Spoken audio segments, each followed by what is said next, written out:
अगर आप चाहते हैं कि मैं जब भी कोई वीडियो अपलोड करूं और आपको उसके बारे में पता चल जाए, तो इस चैनल के बेल आइकन पर क्लिक करिए ताकि आपको नोटिफिकेशंस मिलते रहें। फ्रैंक हर्बर्ट की लिखी डून सीरीज़ की दुनिया बहुत बड़ी है और इसमें अलग अलग कई ऑर्गेनाइजेशंस हैं, जिनमें से एक ख़ास संस्था है जिसे बेने जेसरिट संभालती हैं। कहने को तो ये एक रिलीजियस ऑर्गेनाइजेशन है और इसमें औरतें ही होती हैं। ये स्पाइज होती हैं, नन्स होती हैं, इनमें से कई साइंटिस्ट्स और थियोलॉजिस्ट्स भी होती हैं। बेने जेसरिट्स जेनेटिक एक्सपेरिमेंट्स करती हैं, साथ ही जो ये पूरा एम्पायर है डून की दुनिया में, जिसमें बहुत सारे प्लैनेट्स हैं और एक एम्परर है जो इन सारे प्लैनेट्स को रूल करता है। ये जो पूरी पॉलिटिक्स है उसमें इंटरफेयर भी करती रहती हैं। इसके पीछे इनका खुद का एजेंडा छुपा होता है। वो चाहती हैं कि इस दुनिया में द चोजन वन आए और उस चोजन वन को वजूद में लाने के लिए इन्होंने कई सेंचुरीज से अलग अलग राजाओं के साथ मिलकर कई बच्चों को जन्म दिया और बेसिकली बहुत सारी ब्लड लाइन्स को सोच समझ के इन्होंने नैरो डाउन किया और ये तय किया कि किस तरह से जेनेटिक्स का इस्तेमाल करते हुए ये इस दुनिया में उस चोजन वन को पैदा करें।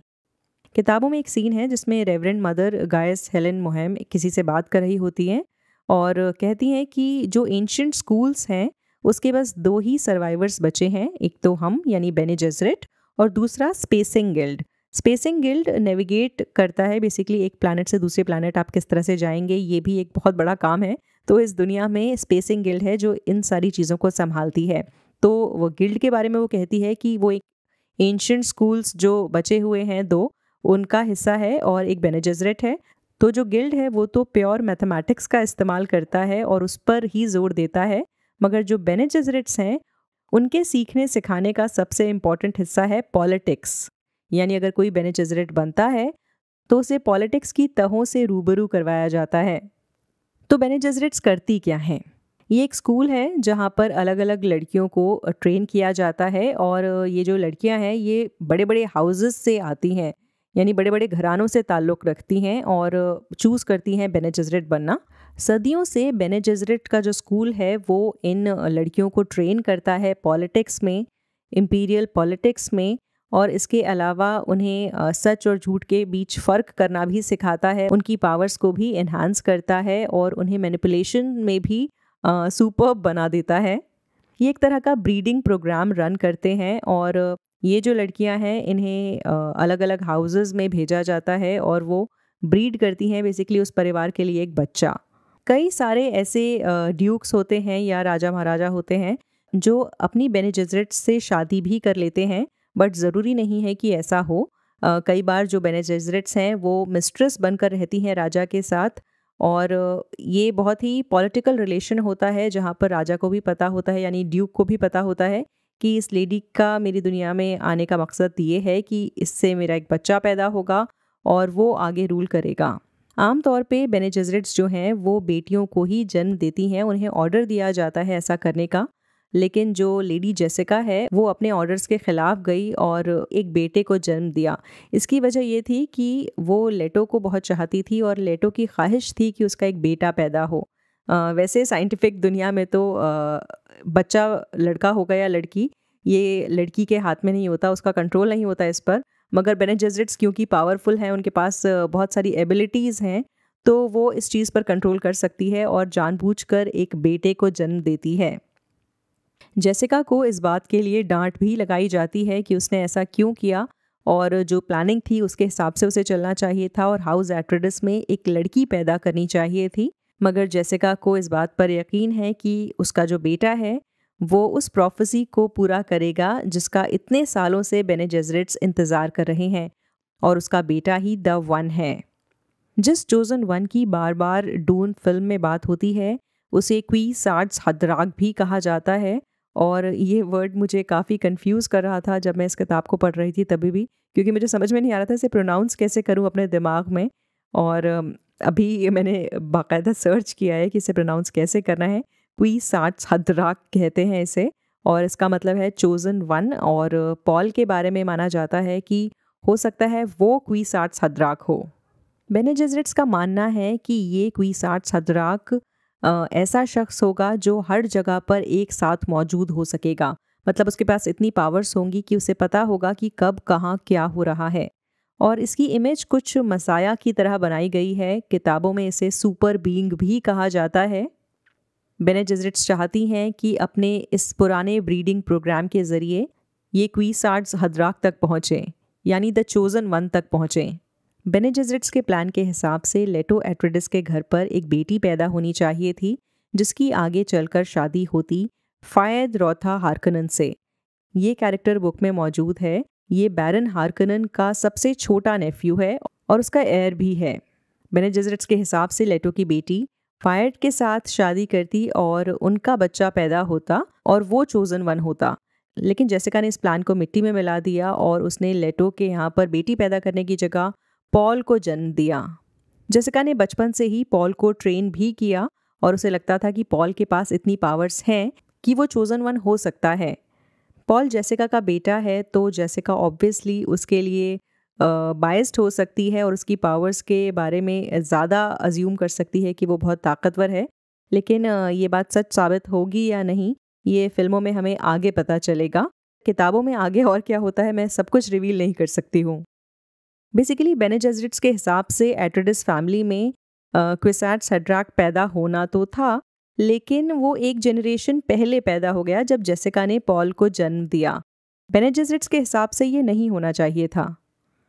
अच्छा, तो कौन कौन सी पावर्स मेनली बेने जेजरिट्स के पास होती हैं वो बता देती हूँ।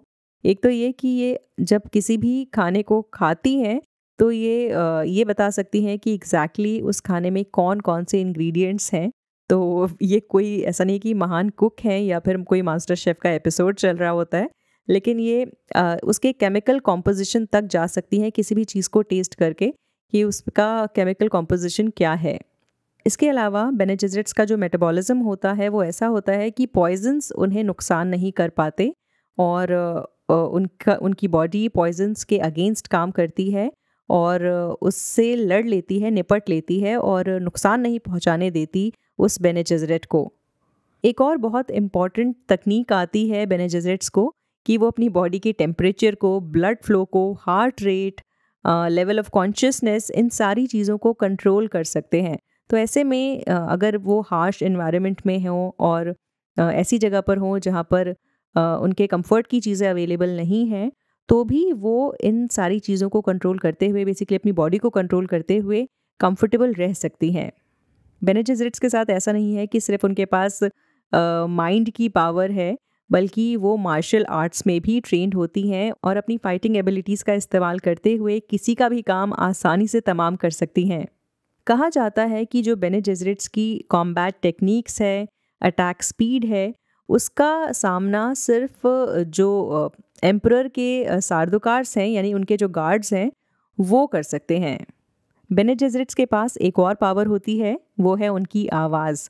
वो अपनी ख़ास आवाज़ का इस्तेमाल करते हुए लोगों को ऑर्डर दे सकती हैं और जो सामने वाला इंसान है उनके ऑर्डर को मानने के अलावा और कुछ नहीं कर पाएगा और उनकी बात को उसे फॉलो करना ही पड़ेगा, क्योंकि वो अपनी आवाज़ से सामने वाले इंसान को कंट्रोल में कर सकती हैं। अच्छा, ये तो हम जानते ही हैं कि बेने जेजरिट्स सच और झूठ के बीच फ़र्क कर पाती हैं आसानी से और ये समझ पाती हैं कि कोई उनसे झूठ तो नहीं कह रहा। लेकिन एक और चीज़ वो आसानी से समझ जाती हैं, वो ये कि अगर उनसे कोई बात छुपाई जा रही है तो उन्हें पता चल जाएगा।